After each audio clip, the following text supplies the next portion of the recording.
नमस्कार दोस्तों, आपका स्वागत है स्टोरी जंक्शन यूट्यूब चैनल पर। राज्य की प्रसिद्ध रानी चित्रकला अपनी अद्वितीय सुंदरता और बुद्धिमानी के लिए जानी जाती थीं। हालांकि उनका जीवन महल के भीतर वैभवशाली था, फिर भी वे स्वयं को अकेला महसूस करती थीं। महल की बड़ी दीवारें और राजसी नियम उनके दिल की भावनाओं को बांध नहीं सकते थे। एक दिन रानी चित्रकला महल के बगीचे में टहल रही थीं, जब उनकी नजर एक युवक पर पड़ी। वह साधारण पीले वस्त्र पहने हुए था और बगीचे में लगे पौधों की देखभाल कर रहा था। उसकी आंखों में ईमानदारी और एक अनकही पीड़ा झलक रही थी। रानी को यह अजीब लगा कि कोई इतना गरीब होकर भी संतुष्ट दिख सकता है। तुम कौन हो? रानी ने कोमल स्वर में पूछा।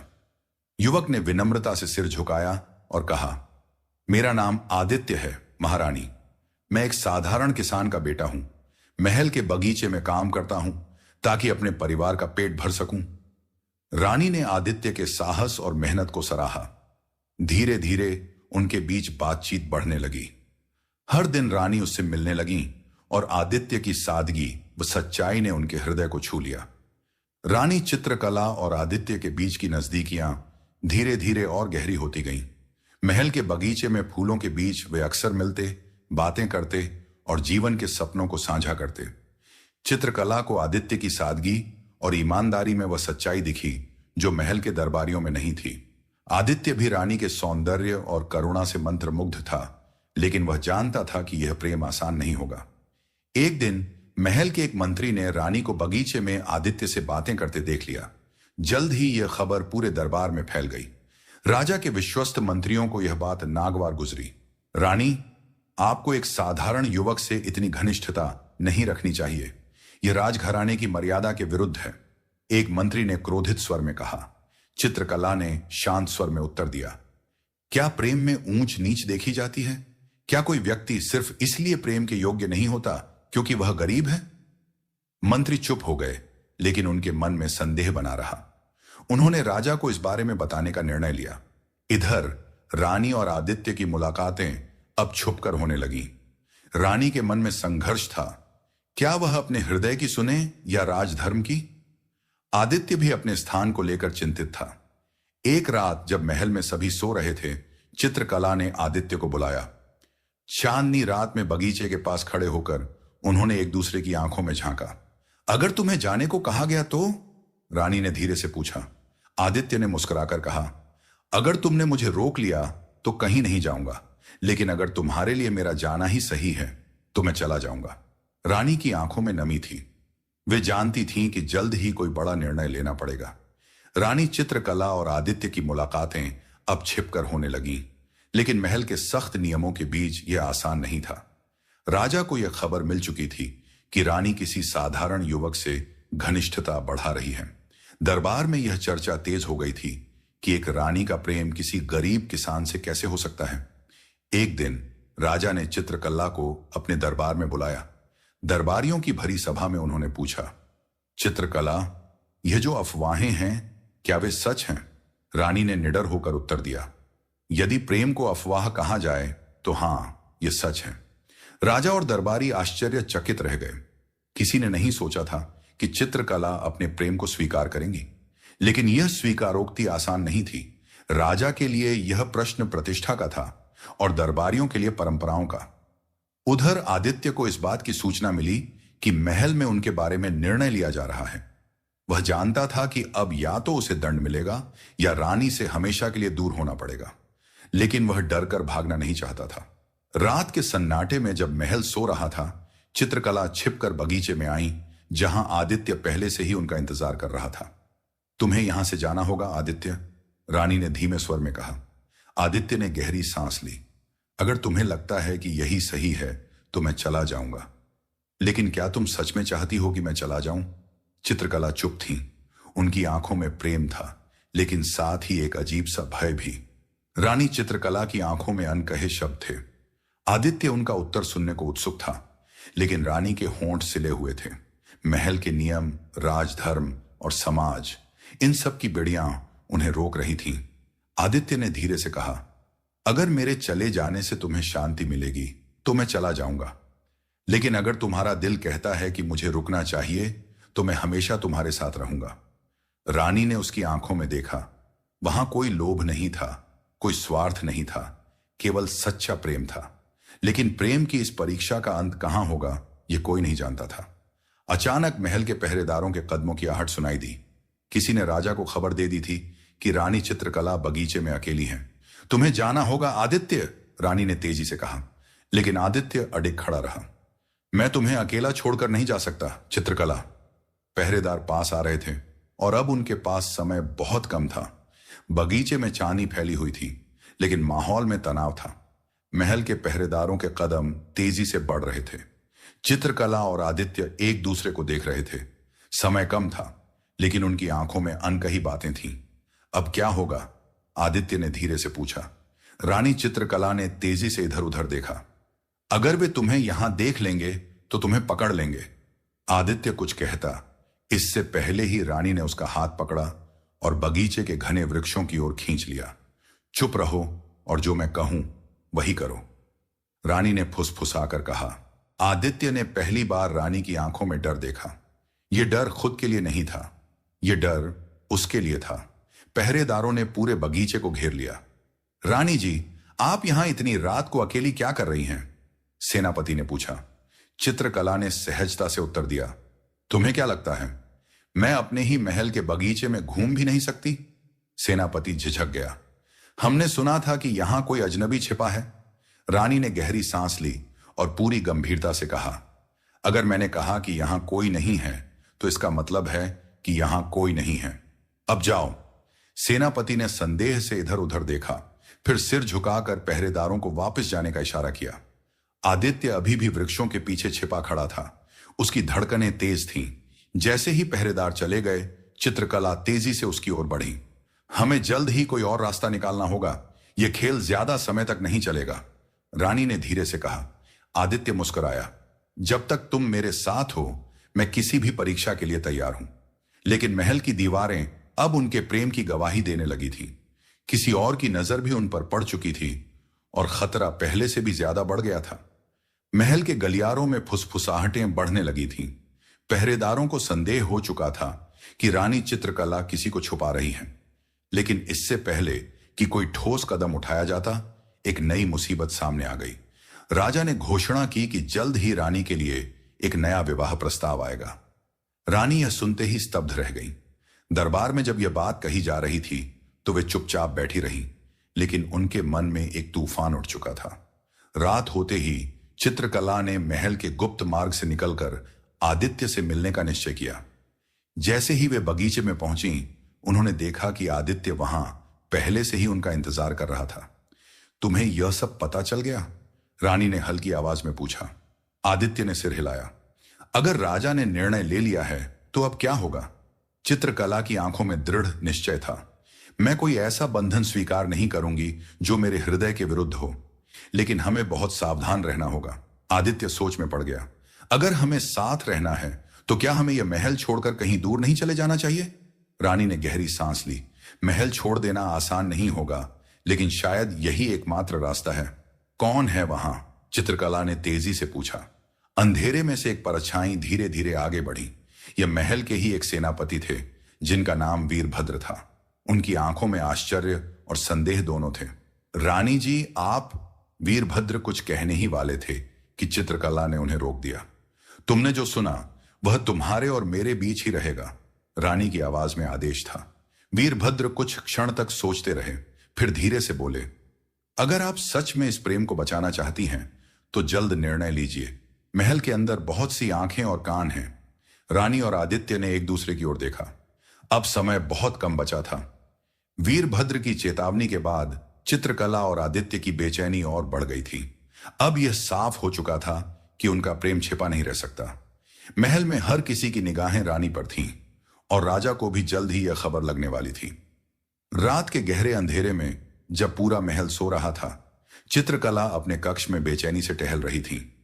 उनके मन में एक ही प्रश्न गूंज रहा था, क्या उन्हें सच में महल छोड़ देना चाहिए?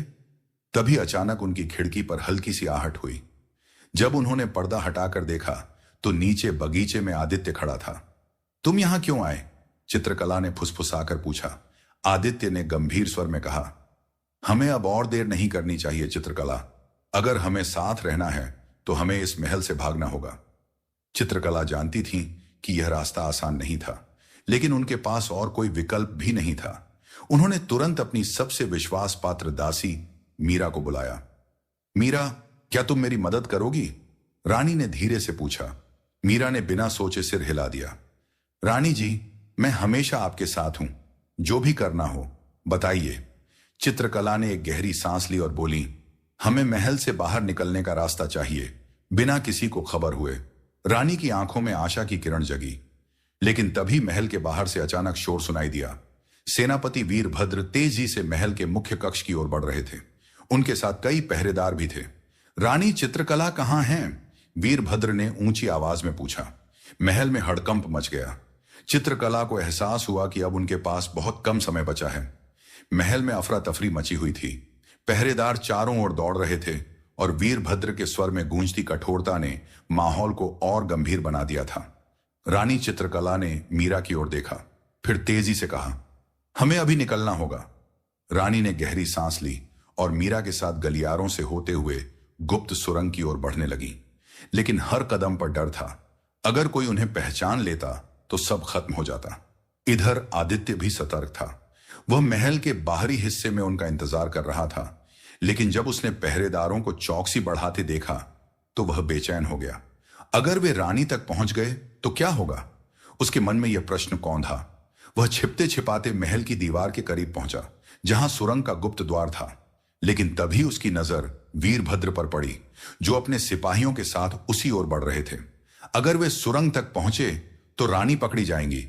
आदित्य के मन में एक विचार आया, उसे वीरभद्र को रोकना होगा, किसी भी तरह। मीरा ने तुरंत एक ओढ़नी रानी के सिर पर डाल दी, ताकि वे किसी साधारण दासी जैसी लगें। मेरे पीछे आइए रानी जी, वह फुसफुसाई। रानी ने गहरी सांस ली और मीरा के साथ गलियारों से होते हुए गुप्त सुरंग की ओर बढ़ने लगी। लेकिन हर कदम पर डर था। अगर कोई उन्हें पहचान लेता तो सब खत्म हो जाता। इधर आदित्य भी सतर्क था। वह महल के बाहरी हिस्से में उनका इंतजार कर रहा था। लेकिन जब उसने पहरेदारों को चौकसी बढ़ाते देखा तो वह बेचैन हो गया। अगर वे रानी तक पहुंच गए तो क्या होगा? उसके मन में यह प्रश्न कौंधा। वह छिपते छिपाते महल की दीवार के करीब पहुंचा, जहां सुरंग का गुप्त द्वार था। लेकिन तभी उसकी नजर वीरभद्र पर पड़ी, जो अपने सिपाहियों के साथ उसी ओर बढ़ रहे थे। अगर वे सुरंग तक पहुंचे तो रानी पकड़ी जाएंगी। आदित्य के मन में एक विचार आया, उसे वीरभद्र को रोकना होगा, किसी भी तरह। वह तेजी से आगे बढ़ा और महल के बड़े घंटे को पूरी ताकत से बजा दिया। अचानक पूरे महल में गूंज उठी। यह संकेत था कि कोई बाहरी खतरा महल के पास आ चुका है। पहरेदार तुरंत अपने अपने स्थानों से दौड़ पड़े और वीरभद्र का ध्यान भी भटक गया। मीरा ने धीरे से कहा, अब आप सुरक्षित हैं रानी जी, लेकिन सवाल यह है कि आगे क्या होगा? रानी ने एक क्षण सोचा, फिर धीरे से मुस्कुराई। अब से मेरी तकदीर का फैसला मैं खुद करूंगी। लेकिन यह सफर इतना आसान नहीं होने वाला था, क्योंकि महल के अलावा अब पूरा राज्य भी उनकी तलाश करने वाला था। सुरंग के अंतिम छोर पर हल्की रोशनी झलक रही थी। चित्रकला और मीरा ने राहत की सांस ली, लेकिन उनका सफर अभी खत्म नहीं हुआ था। जैसे ही उन्होंने बाहर कदम रखा, आदित्य वहां पहले से ही उनका इंतजार कर रहा था। तुम ठीक हो? आदित्य ने घबराई हुई आवाज में पूछा। चित्रकला ने उसकी आंखों में देखा और सिर हिलाया। हां, लेकिन हमें जल्दी करनी होगी। महल के पहरेदार जल्द ही यहां तक पहुंच सकते हैं। आदित्य ने उनकी बात समझते ही एक घोड़ा आगे बढ़ाया। यहां से निकलने का बस यही एक रास्ता है। चित्रकला बिना समय गंवाए घोड़े पर सवार हो गई और आदित्य उनके पीछे बैठ गया। मीरा ने भी अपनी सुरक्षा के लिए एक अलग रास्ता पकड़ लिया। रात की ठंडी हवा चेहरे से टकरा रही थी, लेकिन उनका सफर आसान नहीं था। रास्ते में कई जगह पहरेदार गश्त लगा रहे थे। अब हम कहां जाएंगे? चित्रकला ने पूछा। आदित्य ने एक पल के लिए सोचा, फिर बोला, महल से दूर जंगल के उस पार एक पुराना किला है, वहां कुछ समय के लिए छिप सकते हैं। घोड़ा तेजी से बढ़ता जा रहा था, लेकिन तभी पीछे से घोड़ों की टापों की आवाज सुनाई दी। वे हमारे पीछे आ रहे हैं, चित्रकला ने चिंता से कहा। आदित्य ने अपनी पकड़ मजबूत कर ली। हमें तेज जाना होगा। आगे घना जंगल था और रास्ता अंधेरे में खोसा गया था, लेकिन उनके पास कोई और विकल्प नहीं था। रानी चित्रकला की धड़कनें तेज हो गई थीं। यह पहली बार था जब उन्होंने अपना महल, अपना जीवन और अपनी पहचान पीछे छोड़ दी थी। लेकिन उनके साथ अब उनका सच्चा प्रेम था और इस प्रेम को बचाने के लिए उन्हें हर चुनौती का सामना करना था। आदित्य और चित्रकला घने जंगल की ओर बढ़ रहे थे। पीछे से पहरेदारों की आवाजें तेज होती जा रही थीं। जंगल का रास्ता अंधकारमय और खतरनाक था, लेकिन उन्हें रुकने की कोई गुंजाइश नहीं थी। बस थोड़ी दूर और आदित्य ने कहा, लेकिन तभी घोड़े का पैर एक पत्थर से टकराया और वह जोर से हिनहिनाने लगा। चित्रकला की पकड़ ढीली हुई और वह लगभग गिर पड़ी, लेकिन आदित्य ने उन्हें संभाल लिया। हमें पैदल ही जाना होगा, उसने जल्दी से कहा। वे दोनों घोड़े से उतरकर झाड़ियों के बीच दौड़ने लगे। जंगल की ठंडी हवा, सूखी पत्तियों की सरसराहट और दूर कहीं उल्लू की आवाज, हर चीज ने माहौल को और रहस्यमय बना दिया था। कुछ देर बाद उन्हें सामने एक प्राचीन किला दिखा। यह किला शायद वर्षों से वीरान पड़ा था, लेकिन अभी यह उनके लिए सबसे सुरक्षित जगह थी। आओ जल्दी अंदर चलो, आदित्य ने रानी का हाथ थामकर कहा। वे जैसे ही अंदर पहुंचे, उन्होंने चारों ओर देखा।